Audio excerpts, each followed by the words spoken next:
help but dance to that music every time it comes on. I know Watson's got the in.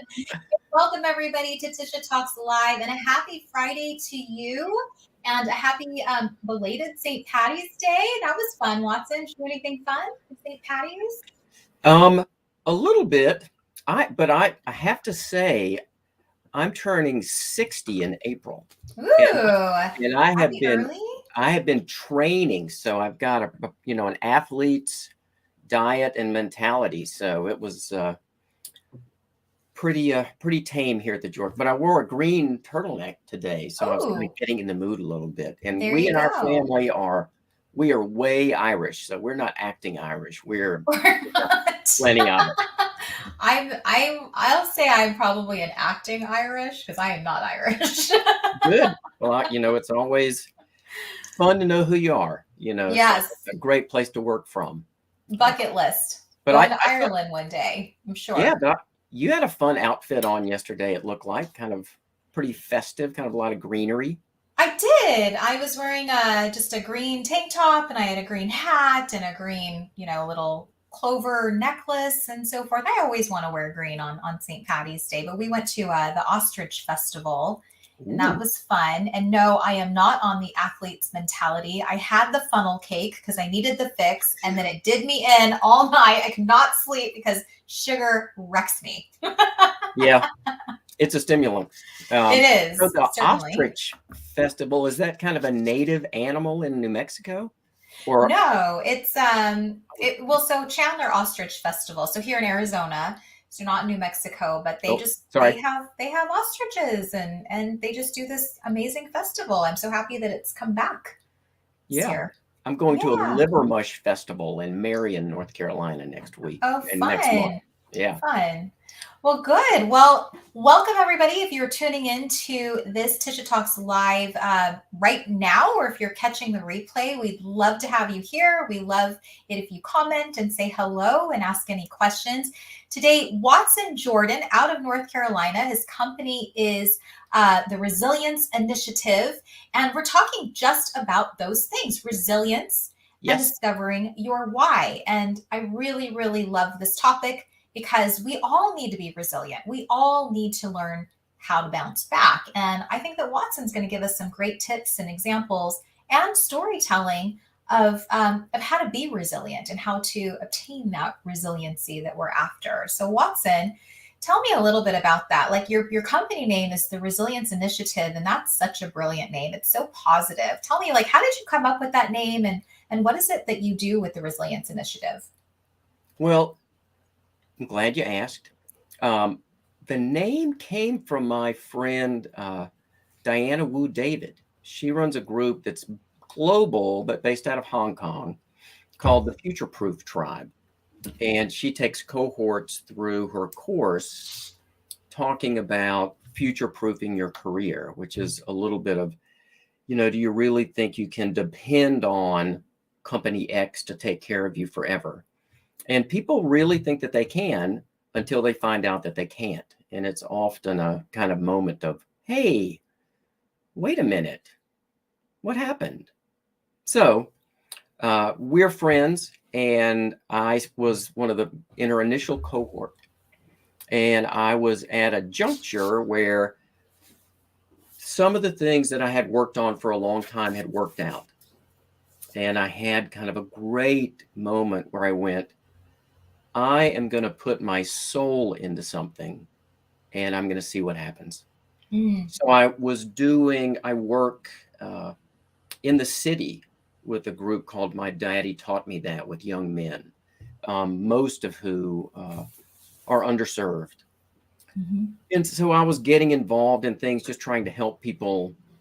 And Diana was looking at it. And if you looked at it, or if anyone listening looked at my desk, they would go, well, that sounds good, but that is a mess. You're making a mess. But Diana knew me, and she looked at all of these things, and she said, this is really about resilience. And I'm sure everyone has had a moment where they hear something, and it immediately resonates just at the highest level. And I was like, that's right. And immediately the resilience initiative, because I thought, I like an initiative. It's not 1,000 years. I'm Yeah. working on promoting resilience around the world. So this was before the pandemic. So I kind of started working on that. The pandemic, of course, changed things. But our big message, and there are lots of fun stories in there, but our big message is that resilience is not the domain of Olympic athletes Mm-hmm. or Nobel laureates. Resilience is the domain of every woman, that all of us, everyone in the world, our friends in the Ukraine, have it within us to continue moving forward. So, and so in my podcast, we just share stories about people like you and me who've suffered a hardship. And it doesn't have to be a cover of Time magazine hardship. Right. You know, but real things, loss of a job, a relationship ending, something happening really different than you had planned, where you have to adjust the cut of your jib. I mean, you got to you can't act like nothing happened. Mm-hmm. So I thought about that, and I thought, well, what's a foundational element of resilience? What can everyone do that can be really effective? And I thought, well, and I like things that are easy to understand. So I went, well, there's a guy named Jim Rome who I listened to a lot, and he talked about you need to know who the 5 people are that you spend the most time with, that you're Mm-hmm. closest with, because they really matter. So we went, well, that's the first part. 5. You need to know who those people are. Often, once we really start looking, we find we don't have 5 that we really like, because it's important that you like them. It's Right. important that deep in your heart you go, Tisha is one of my 5, and she wants the best for me. She's on board with live a great life. So Mm-hmm. that was the first piece in our 5-3-1 plan. And I heard it from Jim Rome. I don't know if he invented it, but that's where I heard it. But the 5 people really matters. And that's a very doable task. Mm-hmm. Mm-hmm. And we also go, so the worst possible 5 would be, for me, would be 5 me's. That would be the worst.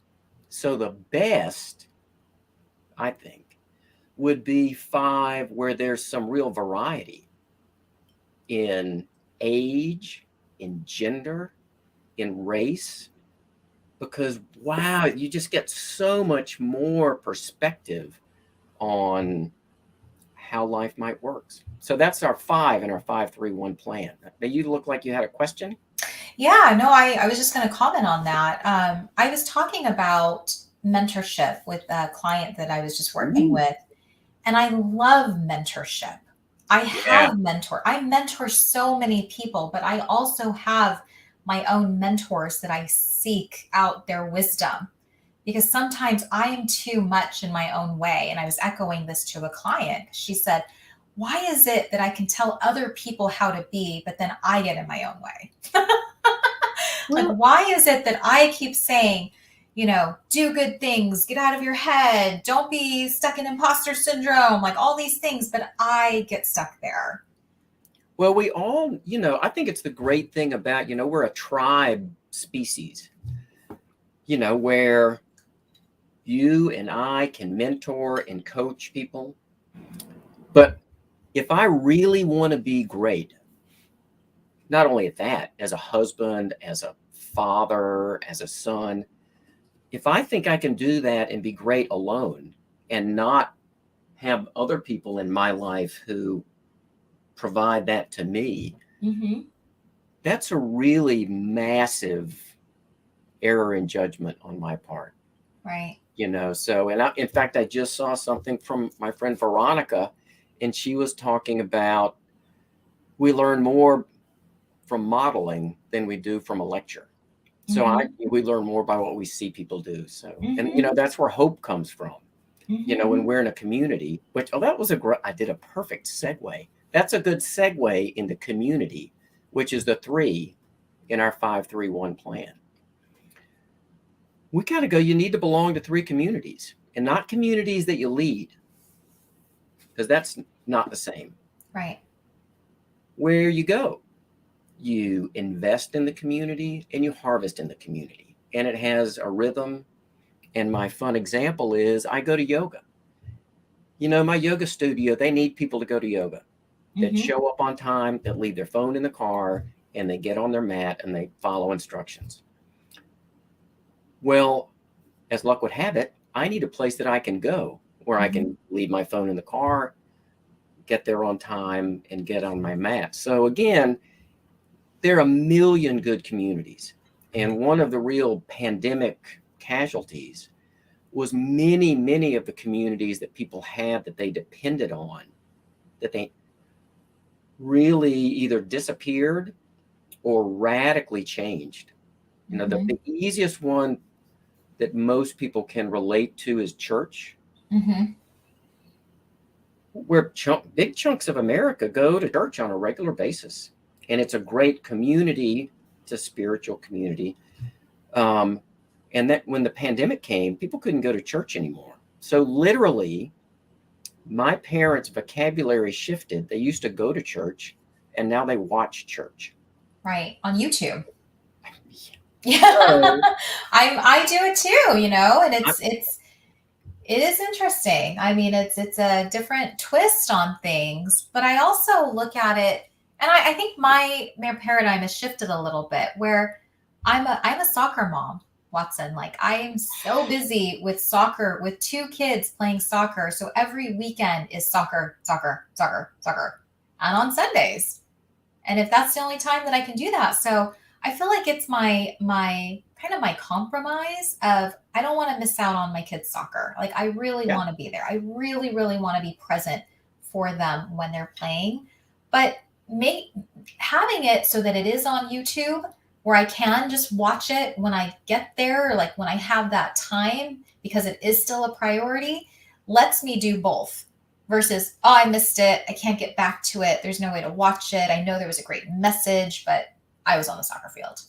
So I kind of see it's 2 ways of, and I think that COVID, obviously we learned to adapt. I mean, yeah, that's the whole thing about being resilient is we learn to adapt. I mean, you and I in the green room, we were talking about how you were set to go on a whole book tour. I was yeah. set to be an MC at leadership summits across the country. Like the contract was signed and I was like, "Yes, finally I made it." And then I was like, "Oh shoot, pipe dream." Maybe it'll come back. We'll see. Maybe it'll come back. Yeah. Yeah. I was all set to, I was going to circumnavigate the globe promoting my book. And so Uh-huh. that would be fun. And I love to travel almost more than anything. Yeah, me So too. I always joke, if I could make the deal that I would never go out to eat, but that meant I could go on a cool trip every year, that would be the easiest decision of my life. I would Oh, kind of sign go, me I up. would Sign me go, up for it. I I would would go, yep. gladly give up So restaurants for travel.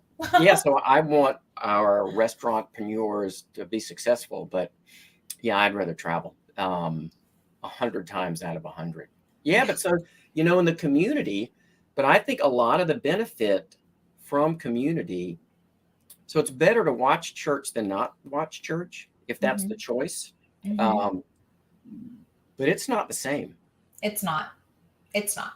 So, but there's some virtual communities. So my fitness community it's called Kenzai, and it's a Hmm. global online program a former student started, and it's fantastic. Mm. Hmm. Kenzai.com.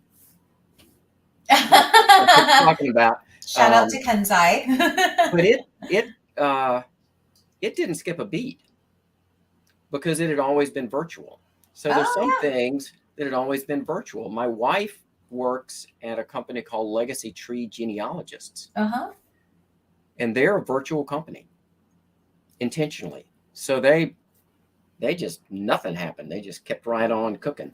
But I think we had to find other communities, and I think that's a real, so in the 5-3-1 plan is you need to belong to 3 communities. And again, variety is a powerful element.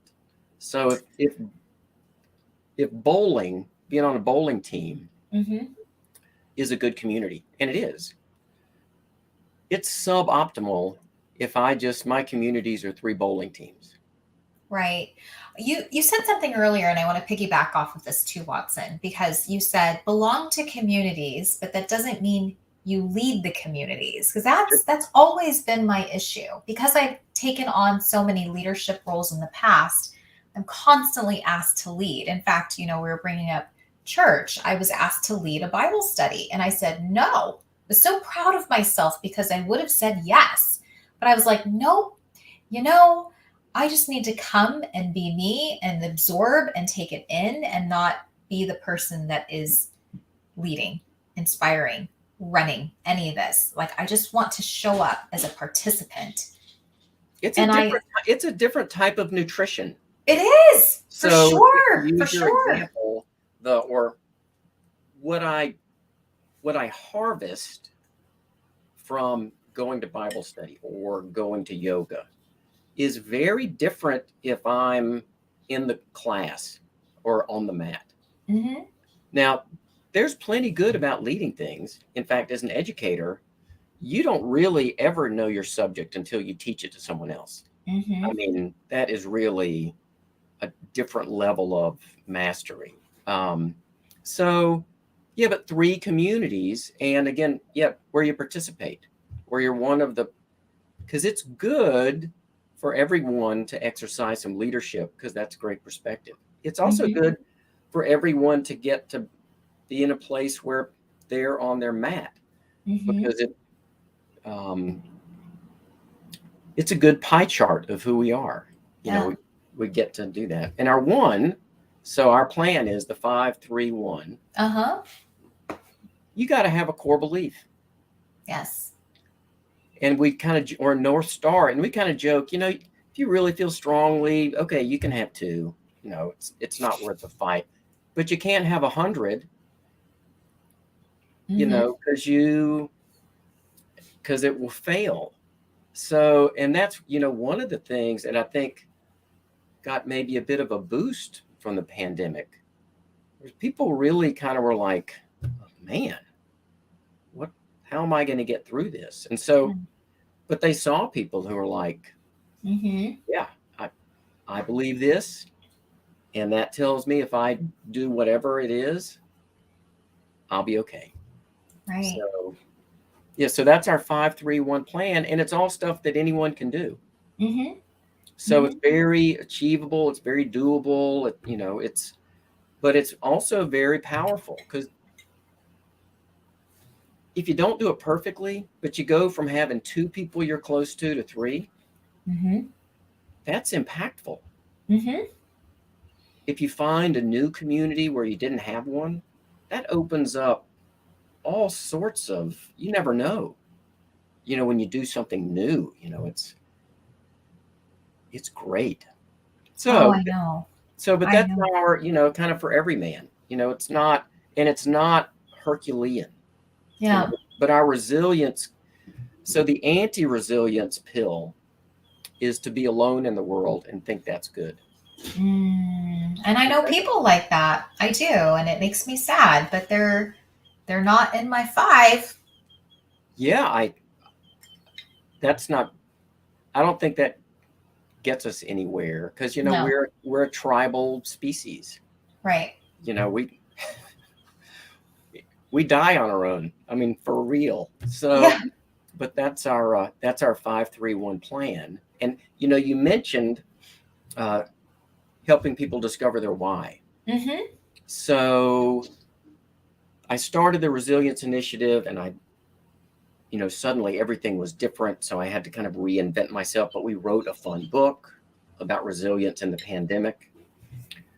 One of the things I found is knowing an answer or a path, and giving people what they need to go on the path are really different things. Mm-hmm.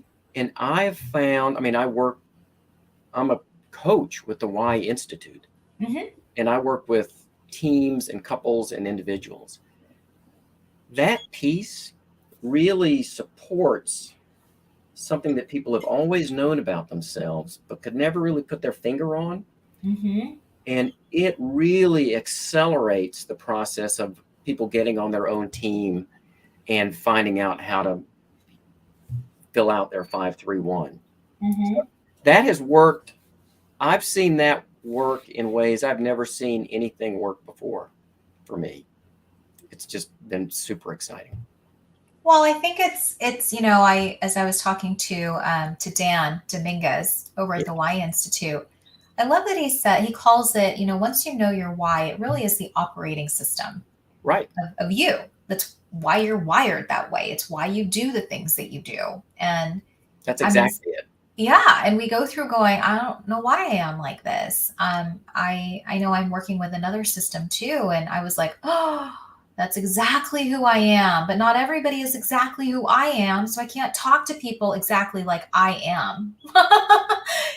It doesn't make sense. I'm speaking a different language to them because this is how I deal with things. This is how I work with things, and so it's so important to understand that your operating system and why you do the things you do. Yeah, I just think it's great. And the piece in there that I have the most fun with is the the full YOS. You get your why and your how and your what, Uh-huh. and it's really looking back in our lives and going, where was I the most successful, the most engaged? Where did I feel like I was at the height of my power? Your Right. eyes lit up when you talked about the MC work that you were going to do. You Uh-huh. know, so things like that. So I worked at a school a long time ago, and I was the technology man. And my why is to find a better way and to share it. And this Mhm. was at the very beginning of technology in schools and education. And for a decade, I got to do nothing but innovate for the benefit of my school and our faculty and our Mm. students. Mhm. And I was just on fire. It was the most rewarding. It was just so great.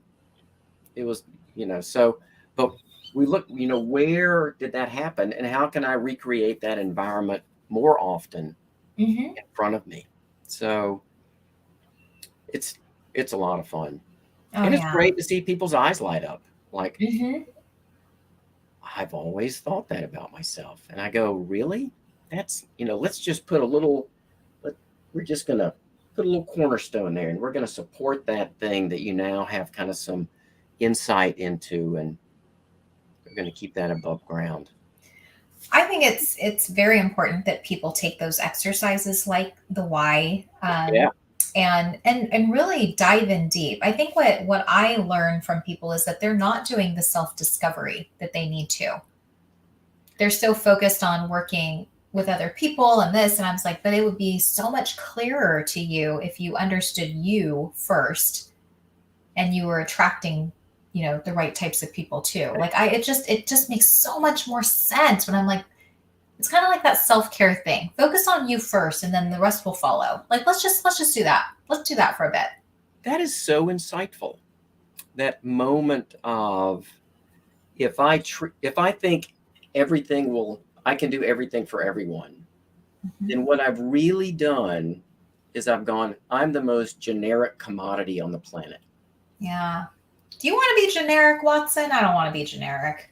No, and in fact, everybody loses because then, the people who I connect with the most, the people who can provide great insight and help for me, the people who I can provide insight and help for, they can never find me because I'm, just animal number 60853 in the herd.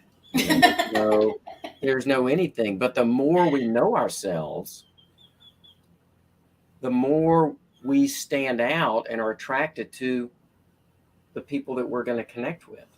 Right. Because boy, that's where, when that happens and like the energy really amplifies. Like, so this is fun with me. You're one of the first I just met you online. Didn't know you would have never met you. And there were things about you that I liked. The little bit of badass, I have to say, is that's quite catchy. The But touch badass. but I think you lean in on that and are kind of go, I'd like to get to know Tisha, or it doesn't. But if it was, I'm like everyone, there's not a lean in there. So, but it's really, and I've found, much to my surprise, I have met just like you. We met just online, just typing and pictures. And you kind of go, oh, well, I like Tisha. And then I meet you today and I kind of go, yeah, I do.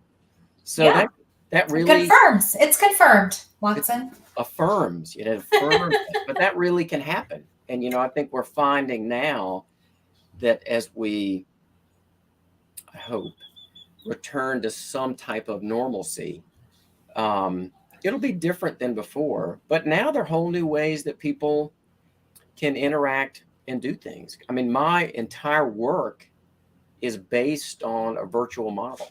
And the thing I love about that, it lets me work with people all over the world. I did a Team YOS in Great Britain 2 weeks ago. Oh, fun. How awesome was that? Yep. Oh, yeah. It's opened up so many things. I want to give a shout out real quick to Nat Hamler, who's joining us off of LinkedIn, and some other people that have been popping in and off and so forth. But I really love this conversation, Watson.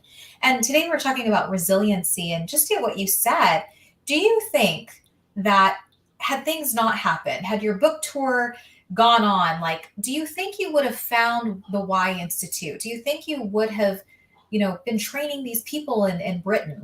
Do you think those things would have happened? Or do you think that you had to go through some of this resiliency and this pivot to get here? I would love to hear your thoughts on that. Because it's kind of like, what's that movie, Sliding Doors, where I could go this path or I could go this path. But I don't know that I would be doing what I'm doing had I not had to go through that pivot and being I'm resilient. sure, when you look back at big events, I'm sure my life would be different. And the easiest thing to look at, it is commonplace now to connect with people on Zoom or Google Meet or kind of name your connecting. That's become kind of an active verb. That's a way that people get together that I think is permanent. There are there's a whole universe virtually that existed, but wasn't really tapped into the way it is now. So that would be radically different. I was going to go on a book tour, literally traveling around the world. So, flying to all these different countries, which I think would be really unbelievably difficult now. Yeah. Because you go some places and they're like, yeah, come on in. If you try to go to Hong Kong, you have to stay in a hotel quarantine for 3 weeks. Oh, I know. Where you come from. So, just the world is different. But that's I love kind of a time travel movie or book. But I think our lives change as it goes along, and you never know. But I do think there are some things that are in our destiny that, no matter what happens, it's bound to happen. This would have happened. Not everything is bound to happen. Right. I couldn't really prove that, but I find that easy to believe and kind of nice to believe that there's some moments out there that are going to happen. But there was a great movie called About Time, which I just love. But it's all about that, about the little differences that happen. And so, but it's fun. But, we talk about, you notice trends looking back in time. You can't see them going forward. But I think that's where there's an element of faith or belief kind of going, I believe it's going to work out. Yeah. And that's a good point. So that belief is a powerful friend in our resilience. When we stumble, that belief helps us get back up. It does. Absolutely. We have a comment coming in from Nat that I want to put up on the board. Good. Nat says, I think having to be resilient forces you to look at things differently. And I can absolutely attest to that. Watson, we were talking about that. I was sharing that prior to COVID, I was really very involved in live events, event consulting, professional speaking. I had a tour lined up where I was the leadership summit MC. Like I was going to be traveling to all these cities. And I was like, I finally made it. And then I was like, whoa, okay, I guess that's not happening.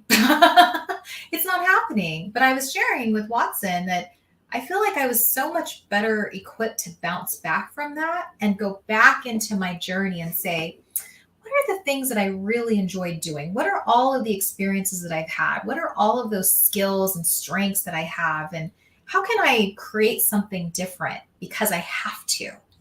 Because I don't really have a choice to stay here in this place wallowing, right? And I was like, well, it just bounced back. Like I've never been that resilient, honestly, Watson. I think the old me would have been like, okay, that didn't work. I guess I'll just stay here for a bit and wonder what if. And my belief would probably be not so good. And I would wonder, okay, is this going to work or is this going to work? But I feel like I really just pushed myself and got back into it. And I was like, what the hell else do I have to lose? Got to try it, right? Got to go for it. The thing you mentioned that is so powerful is you took in some information and you must have worked with someone or with a system or drawn from something to kind of go, okay, I need to recalibrate myself. How can I take this assessment? What can I learn about one of my favorite tricks? It's not a trick. It's not even a secret. It is great to ask 3 people I admire what they think I should do. Yeah. Just that easy. There you go. Just to get some information. Just something new. And the other thing you mentioned that I really want to just highlight, and in my work with people, it's really important. Sometimes I get afraid, but when I look at it, nothing's happened. I just have some fear that came for free. Sometimes something really happens and it's worth going, well, what are the facts? Well, there was a global pandemic. These things actually happened. I wasn't making them up. I wasn't living in the wreckage of the future. These things really happened. So you kind of go, okay, when I love talking about the bell curve. You do that and you go, okay, well, how am I going to respond? The bell curve kind of goes like this. Lots of times we just need to avoid the extremes. The extremes in that case are you can't act like nothing happened. Right. Because stuff happened. So you can't ignore it. That's neglect. But, you also can't act like the world ended. Because it didn't. So, and there's a lot of room in there to traverse going forward. But we often kind of go, it's the eye of a needle. And it's not the eye of a needle. There's just a lot. It's the bell curve. There's a lot of ways to go. But I really want to salute you. Sounds like you went through a process and you looked at yourself and you looked at the world. And then you found a way that has been fulfilling for you and enriching for the people in your life and your community. So gold star for you. Thank you. I will take that gold star. Yeah.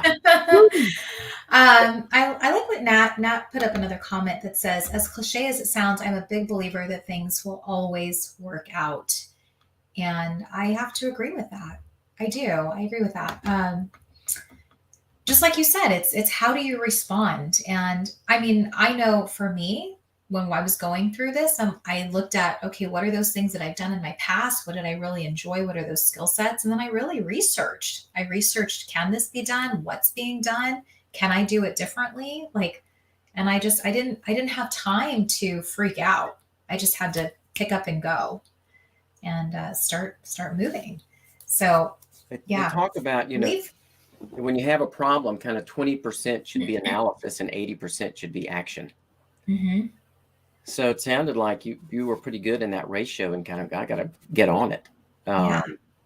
And that often, so often what we're working towards may or may not happen, but the action it leads us to take is what really leads to lots of things happening.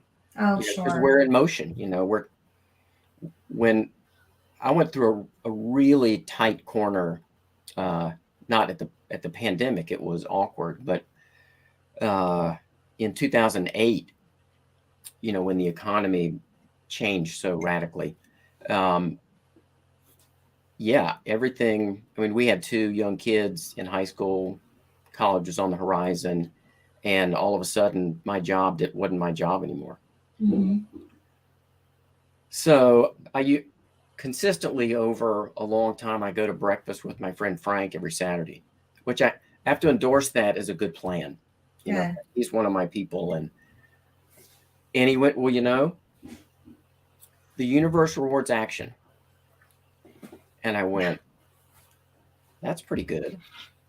So that the same thing, you took some action, and if I want things to get better, I need to keep taking action.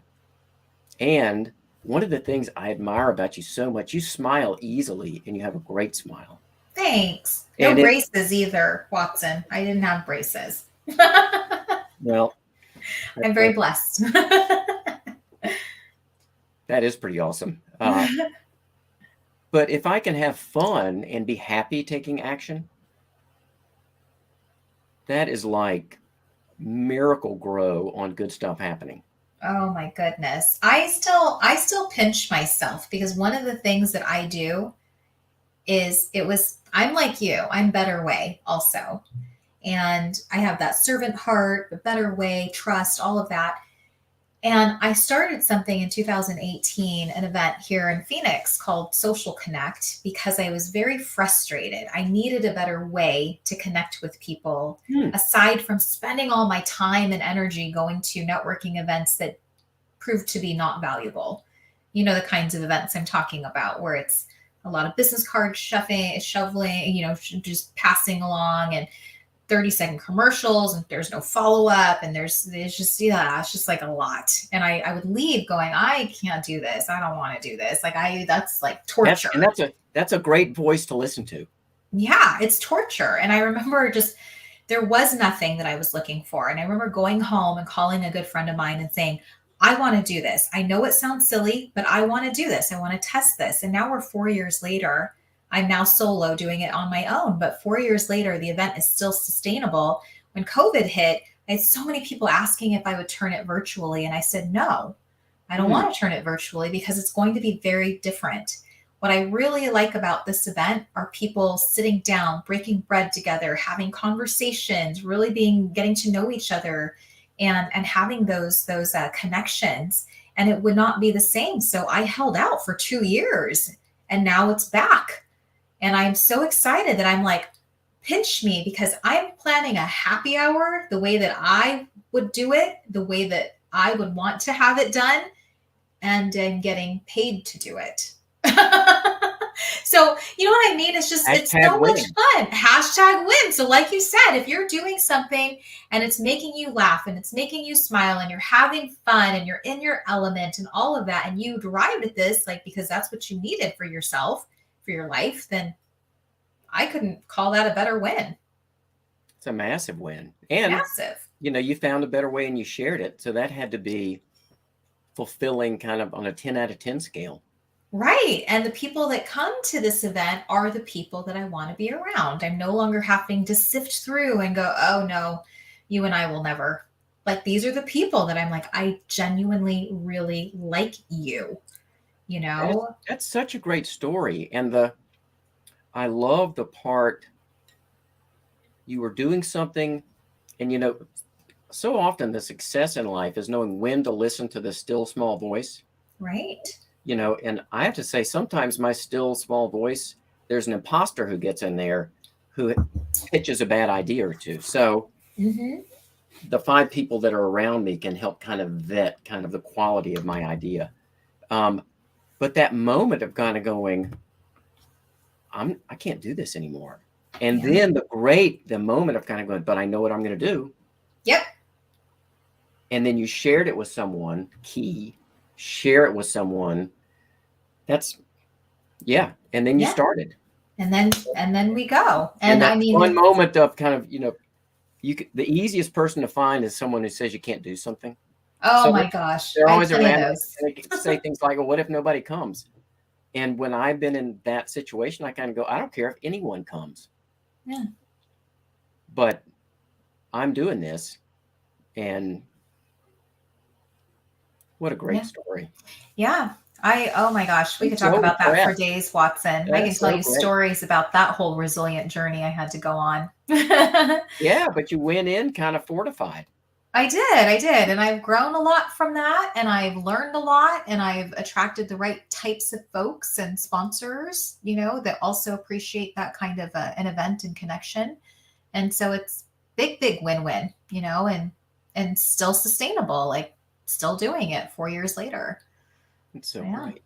Yeah. Well, good stuff. Well, thank you so much, Watson. I want to give you the floor to talk about your shameless plug, your book, and we're going to put your I think I spelled that wrong. It should be hashtag. I put an extra T in there. Hashtag resilience. Let me correct that while we have it up. Yeah, resilience.com. And that's my podcast mentor, Regina Larco. Her podcast is #impact. So imitation is flattery. So, but #resilience. And what we do is on the website. But the 2 things that I would shamelessly plug, part of the pandemic is I ended up putting together a book. And I was thinking about what are we learning? Because a core message from me is we've got to ask ourselves better questions. Yeah. And sometimes someone can get down and I'm asking myself a question that's a negative question. Why is this way? And our minds they'll answer that question all day long. Right. And it doesn't care if it's true or not. And the way out of that is, connecting with other people is great, but asking a better question. So the book is Resilience, How the COVID-19 Pandemic Made Us Wiser and Stronger. And it's available on Amazon. Kind of the easiest thing is to go there and put in my name. But I started writing it and I had a few essays and I realized, getting back to the variety piece, I think a lesson from the pandemic is the world is stronger globally. We don't, and I can say this because it's me, the world is not going to get better if more overeducated middle-aged white guys are in charge of everything. But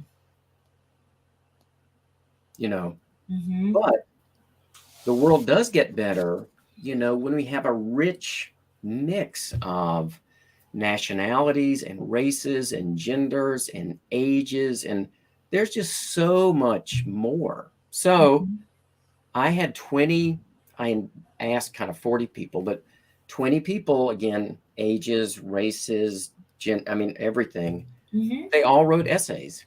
Oh, okay. So it was fascinating to go, the same question, the same prompt, but all these different people had different answers. And so many were about your example of pivoting, kind of going, sometimes life is about persistence. And sometimes it's about pivoting. There were a lot about gratitude. It really gave me a chance to be grateful for all that I have, So there were, but that's the book. And buy 2 copies, give one to a friend. Yeah. And I'm really working hard to get to know teams and to give them their YOS and to do that for teams. It's just the most, because it's so insightful, and it's insightful kind of for a single person, but it's just For teams, for amplified sure. for a team, and it's so fun, and I love facilitating, and it's just great because it's fun, fast, and insightful, Mm-hmm. and it's a really fresh perspective, and it's so there's a great need for just that uplifting, and they're not negative wise, you know, Mm-hmm. they're all, it ends up being very affirming. So Mm-hmm. that's the most fun thing that I've been doing is team wise. So And it's and and like you said, it's needed. I mean, I think that teams work so much better together when they understand, again, that operating system of how people are wired, yeah, why they do things the way. Like you give people certain roles and tasks based on what lights them up. And if you don't know that about them, like if they're not a better way kind of person, then you yeah, and know. it gets at, and you know, you mentioned this, the platinum rule is do unto others if they as they would have you do unto them, you know, which Uh-huh. is a little bit more um, there's a level of insight there that I think is worth looking at. Right. But it gets at, you know, the simple things. Some people are very good at this, and I was not one of those people. But I Mm-hmm. always admired people who had kind of a sixth sense about, well, this person is like this, so I need to take that into how I work with them, how I Mm-hmm. interact with them. And not everyone's the same. And they had a really great, and I didn't, but I found that the why system really has given me a framework to get better at that. Mm-hmm. You know, I hope for the benefit of the people that, you know, I work with so that I'm more Oh, hands down. insightful. So, but that's a really exciting, and that happens in a team event like nothing I've ever seen. It's great. Good. Okay. Well, if there are some teams that are tuning in to this or the replay, then for sure, we'll go ahead and encourage them to reach out to you. Yeah. All right. I'd love to get to know you better. Yeah. Well, thank you so much, Watson, for being on today and talking to me all about resilience. You know, I always say that I do these live streams because I get to meet the coolest people. I've gotten to interview even my favorite authors. I don't know if you've Ooh. ever read the books, the Go Giver series, but it's amazing, you know, what I'm able to do on these live streams, and I get to learn a lot. You know, the audience does, but I get to learn a lot. So it's always a good professional, personal development for me too in the time we get to spend with each other. Well, my dream is always to be the person that learns the most in the room. So I feel like I got that today. Oh, Yeah, well, I, I, good. I totally agree. Well, thanks everyone for listening. And yep, Yeah. make today a masterpiece. Okay. Well, thank you so much, Watson. Again, find him at #resilience.com. I know Watson and I are connected on LinkedIn too, so you can find him there. And yes, thanks so much, everybody, for tuning in, and love to see you back on Tisha Talks Live again. I'll be taking next week off. I'm headed to Hawaii with my daughter and my sister, and I will be back in April. So thanks again for tuning in, and we'll catch you next time. Bye, everyone. Bye-bye.